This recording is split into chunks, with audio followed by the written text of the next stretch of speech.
30장.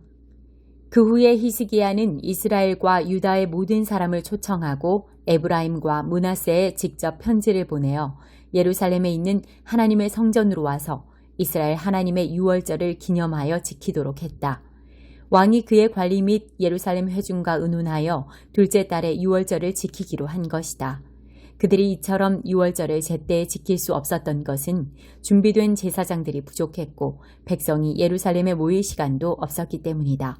상황이 그러하므로 왕과 백성이 변경된 날짜를 승인하고 나라 이 끝에서 저 끝, 곧 남쪽 브엘세바에서 북쪽 단에 이르기까지 초청장을 보냈다. 예루살렘으로 와서 이스라엘 하나님의 유월절을 지키십시오. 백성 가운데 어느 누구도 전에 유월절을 제대로 지켜본 적이 없었다. 왕이 명령을 내리자 전령들이 이스라엘과 유다 전역에 왕과 지도자들의 초청장을 전달했다. 초청장의 내용은 이러하다. 이스라엘 사람들이여, 하나님 곧 아브라함과 이삭과 이스라엘의 하나님께 돌아오라. 그러면 그분께서도 아시리아 왕들의 강탈 가운데서 살아남은 너희에게 돌아오실 것이다. 하나님 너희의 하나님께 등을 돌린 조상들의 죄를 답습하지 마라. 그 죄 때문에 하나님께서 그들을 망하게 하셨다. 그 잔해가 사방에 널려 있지 않느냐. 너희 조상들처럼 고집 부리지 말고 하나님께서 내미신 손을 붙들라. 거룩한 예배를 드리는 그분의 성전, 영원히 거룩하게 하신 그곳으로 오라. 하나님 너희 하나님을 섬겨라. 그러면 더 이상 그분의 불같은 진노가 임하지 않을 것이다. 너희가 하나님께로 돌아오면 너희 친족과 자녀들을 포로로 잡아간 자들이 그들을 불쌍히 여겨 이 땅으로 돌려보낼 것이다. 너희 하나님은 은혜롭고 자비로우시니 너희를 냉대하지 않으실 것이다. 돌아오라. 그러면 그분께서 두 팔 벌려 너희를 반겨주실 것이다. 전령들이 떠나서 에브라임과 므낫세 땅의 각 성읍을 두루 거쳐 북쪽 스불론까지 이르렀다. 백성은 그들을 조롱하고 비웃었다. 하지만 모두가 그런 것은 아니었다. 아셀, 므낫세, 스불론 일부 사람들은 겸손히 초청을 수락하여 예루살렘으로 왔다. 유다의 상황은 그보다 나았다. 하나님께서 유다 가운데 강력하게 역사하셔서 왕과 관리들이 보낸 명령, 곧 하나님 말씀에 따른 명령에 모두가 응하게 하셨다. 때로 무교절이라고도 하는 유월절을 지키는 둘째 달이 되자 어마어마한 백성의 무리가 모여들었다. 먼저 그들은 예루살렘에 있는 이방 제단들을 모두 없애고 그 잔해를 가져다가 기드론 골짜기에 던졌다. 둘째 달 14일에는 유월절 어린 양을 잡았다. 미처 준비하지 못한 제사장과 레위인들은 자신들의 게으름이 부끄러워 스스로를 정결하게 한 뒤 번제물을 하나님의 성전으로 가져왔다. 준비를 마치자 그들은 거룩한 사람 모세의 계시에 따라 지정된 자리에 섰다. 제사장들은 레위인들에게서 피를 받아 뿌렸다. 회중 가운데 아주 많은 사람들이 정결 예식을 치르지 않아 자격을 얻지 못했다. 그래서 그들이 하나님 앞에서 정결해질 수 있도록 레위인들이 유월절 어린 양들을 잡고 정결 예식을 치렀다. 회중 가운데는 에브라임, 므낫세, 이사갈, 스불론 사람들이 많았는데 그들은 정결 예식을 치르지 않아 유월절 식사를 하지 못했다. 히스기야는 그들을 위해 다음과 같이 기도했다. 모든 것이 선하신 하나님, 우리 조상의 하나님을 진심으로 구하는 모든 사람을 용서해 주십시오. 특별히 성전 출입의 규정에 부합되지 않는 이들을 용서해 주십시오. 하나님께서 히스기야의 기도에 응답하셔서 백성을 용서해 주셨다. 예루살렘에 있는 모든 이스라엘 백성은 7일 동안 유월절을 지키며 한없이 즐거워했다. 레위인과 제사장들은 날마다 하나님을 찬양했다. 타악기와 관악기의 찬양 소리가 하늘 가득 울려 퍼졌다. 히스기야는 백성을 탁월하게 인도하여 하나님을 예배하게 한 레위인들을 칭찬했다. 절기와 축제, 7일 동안 드린 영광스러운 예배와 제사, 하나님 그들 조상의 하나님께 드린 찬양이 끝나 상을 닦고 바닥을 쓸고 난 회중은 절기를 7일 더 연장하기로 결정했다. 그들은 처음 시작할 때처럼 기쁨에 넘쳐 절기를 이어갔다.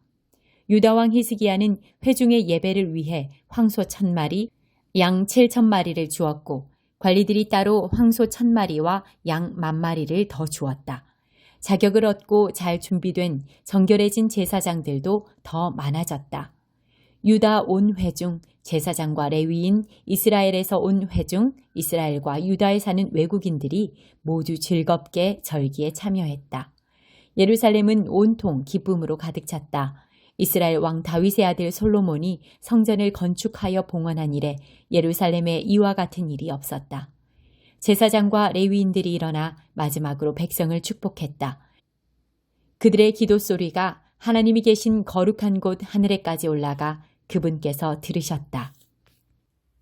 16장 일곱 재앙을 쏟아붓다. 나는 일곱 천사를 향해 성전에서 외치는 큰 명령 소리를 들었습니다. 시작하여라. 땅에 하나님의 진노의 일곱 대접을 쏟아부어라. 첫 번째 천사가 나와서 땅에 그 대접을 부었습니다. 그러자 그 짐승의 표를 받고 그 형상에게 예배한 모든 자들에게 끔찍하고 독한 종기가 생겨났습니다. 두 번째 천사가 바다에 그 대접을 부었습니다. 그러자 바다가 응고되어 피가 되었고 그 안에 있는 것이 다 죽었습니다. 세 번째 천사가 강과 샘물에 그 대접을 부었습니다. 그러자 물이 피로 변했습니다. 나는 물의 천사가 말하는 소리를 들었습니다. 지금도 계시고 전에도 계셨던 거룩하신 분, 주님은 의로우시고 주님의 심판도 의로우십니다. 그들이 성도와 예언자들의 피를 흘리게 하였으므로 주님께서 그들에게 피를 주어 마시게 하셨습니다. 그들은 마땅히 받아야 할 것을 받았습니다. 바로 그때 나는 제단이 찬성하는 소리를 들었습니다. 그렇습니다. 오 주권자이신 하나님, 주님의 심판은 참되고 정의로우십니다. 네 번째 천사가 태양에 그 대접을 부었습니다. 그러자 태양에서 불이 뿜어져 나와 사람들을 그슬렸습니다. 불에 살같이 그슬린 그들은 이 재앙 뒤에 계신 하나님의 이름을 저주했습니다. 그들은 회개하기를 거부했고 하나님 높이기를 거부했습니다.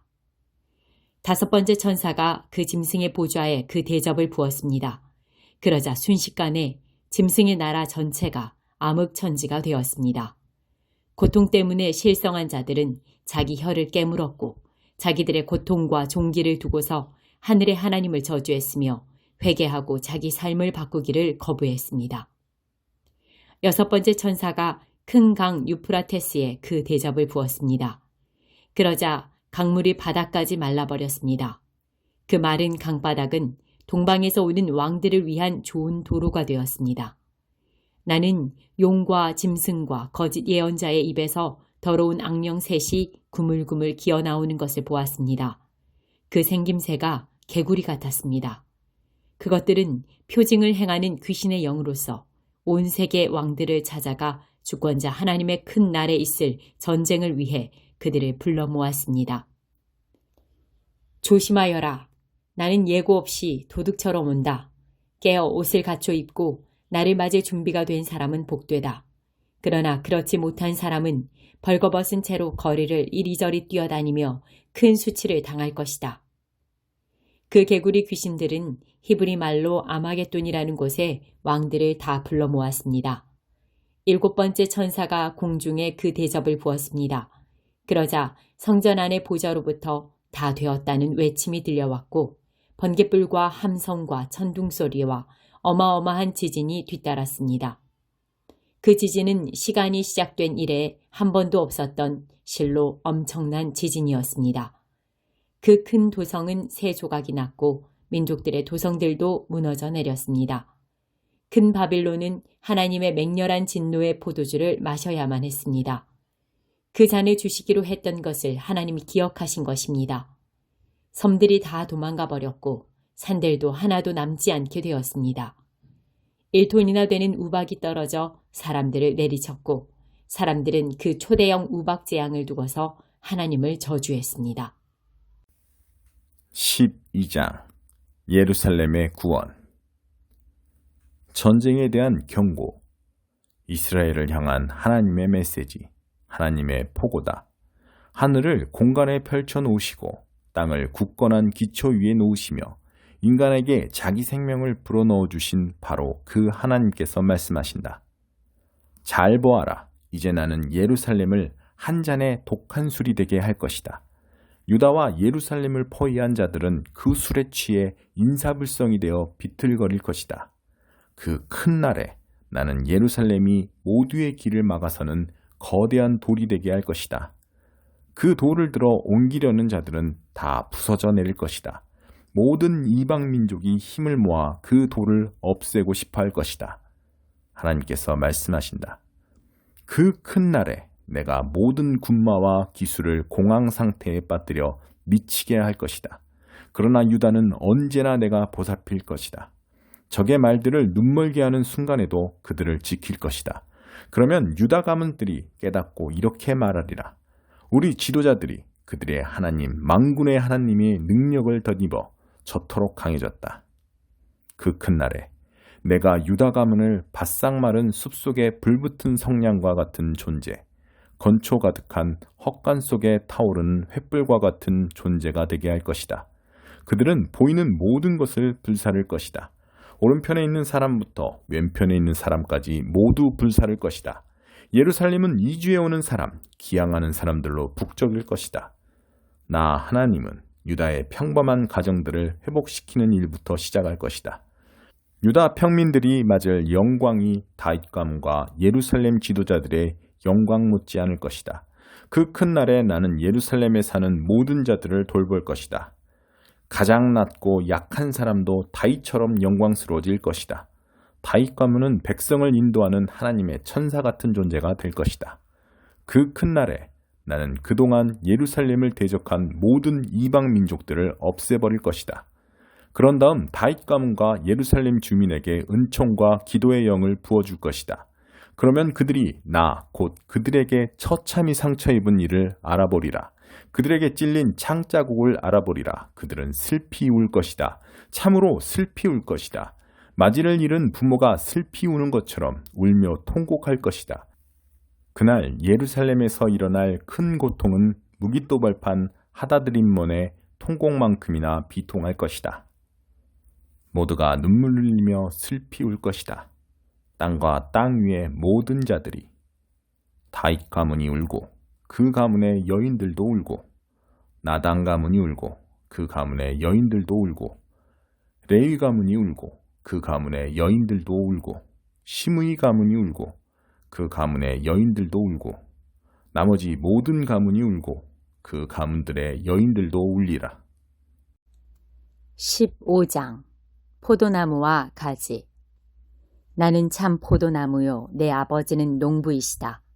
내게 붙어 있으면서 열매를 맺지 않는 가지는 아버지께서 다 쳐내시고, 열매를 맺는 가지는 잘 손질해서 더 많은 열매를 맺게 하신다. 너희는 내가 전한 메시지로 이미 잘 손질되었다. 내 안에 살아라. 내가 너희 안에 살듯이 너희도 내 안에 살아라. 가지가 홀로 열매를 맺을 수 없고 나무에 붙어 있어야 열매를 맺을 수 있듯이 너희도 내게 붙어 있지 않으면 열매를 맺을 수 없다. 나는 포도나무요, 너희는 가지다. 너희가 내게 붙어 있고 내가 너희에게 붙어 있어서 친밀하고 유기적인 관계를 이루면 틀림없이 풍성한 수확을 거둘 것이다. 그러나 내게서 떨어져 있으면 너희는 아무 열매도 맺을 수 없다. 누구든지 내게서 떨어져 있는 사람은 말라 죽은 가지일 뿐이다. 사람들이 그 가지를 모아다가 모닥불에 던져버린다. 그러나 너희가 내 안에 편히 머물고 내 말이 너희 안에 머물면 너희가 구하는 것은 무엇이든 응답받고 이루어질 것을 확신해도 좋다. 이처럼 너희가 열매를 맺고 내 제자로 성숙해 갈 때 내 아버지께서 자신의 모습을 드러내 보이신다. 내 아버지가 나를 사랑하신 것 같이 나도 너희를 사랑했다. 나의 사랑 안에 편히 머물러라. 너희가 내 계명을 지키면 나의 사랑 안에 편히 머물게 될 것이다. 나도 내 아버지의 계명을 지켜서 아버지의 사랑 안에 편히 머물렀다. 내가 이것을 너희에게 말한 것은 한 가지 목적 때문이다. 그것은 나의 기쁨이 너희 기쁨이 되게 하고 너희 기쁨이 온전히 성숙하게 하려는 것이다. 내 계명은 이것이다. 내가 너희를 사랑한 것 같이 너희도 서로 사랑하여라. 최선의 사랑법은 이것이다. 친구를 위해 너희 목숨을 걸어라. 내가 너희에게 명하는 것을 너희가 행하면 너희는 내 친구가 된다. 나는 너희를 더 이상 종이라고 부르지 않겠다. 종은 주인이 무슨 생각을 하고 무슨 계획을 세웠는지 알지 못하기 때문이다. 그러나 나는 너희를 친구라고 불렀다. 내가 내 아버지께 들은 것을 모두 너희에게 알려주었기 때문이다. 잊지 마라. 너희가 나를 선택한 것이 아니라 내가 너희를 선택했다. 썩지 않을 열매를 맺게 하려고 내가 너희를 세상에 두었다. 너희가 열매 맺는 사람으로서 나와 연결되어 아버지께 구하면 아버지께서 무엇이든지 너희에게 주실 것이다. 그러나 기억하여라. 핵심 계명은 이것이다. 서로 사랑하여라.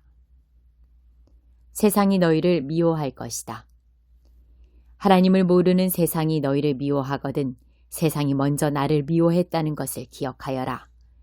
너희가 세상의 기준대로 살았다면 세상이 너희를 자기네 사람으로 여겨 사랑했을 것이다. 그러나 내가 너희를 선택해서 세상의 기준대로 살지 않고 하나님의 기준대로 살게 했으니 세상이 너희를 미워할 것이다. 그런 일이 일어나거든 종이 주인보다 더 나은 대우를 받지 못한다고 한 내 말을 기억하여라. 사람들이 나를 때렸으면 틀림없이 너희도 때릴 것이다. 사람들이 내 말대로 따랐으면 너희 말도 따를 것이다. 그들은 내게 한 것처럼 너희에게도 이 모든 일을 할 것이다. 그들이 나를 보내신 분을 알지 못하기 때문이다.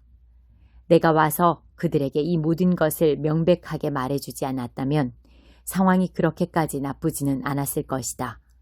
그러나 이제 그들은 변명할 여지가 없다. 나를 미워하는 것은 내 아버지를 미워하는 것이나 다름없다. 내가 그들 가운데서 행한 일, 지금까지 아무도 행한 적이 없는 그 일을 내가 행하지 않았더라면 그들에게 허물이 없었을 것이다. 그러나 그들은 하나님의 표적을 보았으면서도 나와 내 아버지를 미워했다.